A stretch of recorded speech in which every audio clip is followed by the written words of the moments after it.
Ever tried wrangling a dozen form inputs without losing your sanity? Angular's got you covered. In Angular reactive forms, FormGroup is your go-to tool for organizing multiple form controls into a single logical unit. Think of it as a container that tracks the value and validation state of all the controls inside it.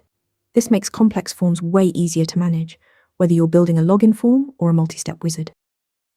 Creating a form group is straightforward.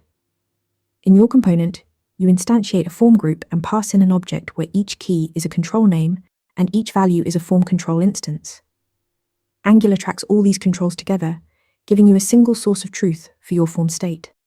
To connect your form group to the template, use the FormGroup directive on your form element. This tells Angular to bind the entire group to that form. Now your component and template are talking to each other seamlessly. For individual controls inside the group, use the formControlName directive on each input. This binds the input to the corresponding form control by name.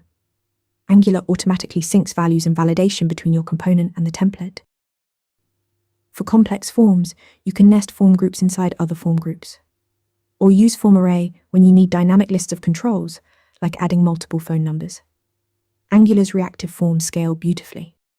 Bottom line, use FormGroup to organize your controls, bind with FormGroup and formControlName, and nest for complex structures. Master this, and you'll handle any form with confidence. Want more Angular tips? Subscribe now. Want to nail questions like this in your next interview? Interview Mentor gives you hands-on practice with real questions. Every answer gets a grade with specific, personalized feedback. Track your progress across topics and difficulty levels.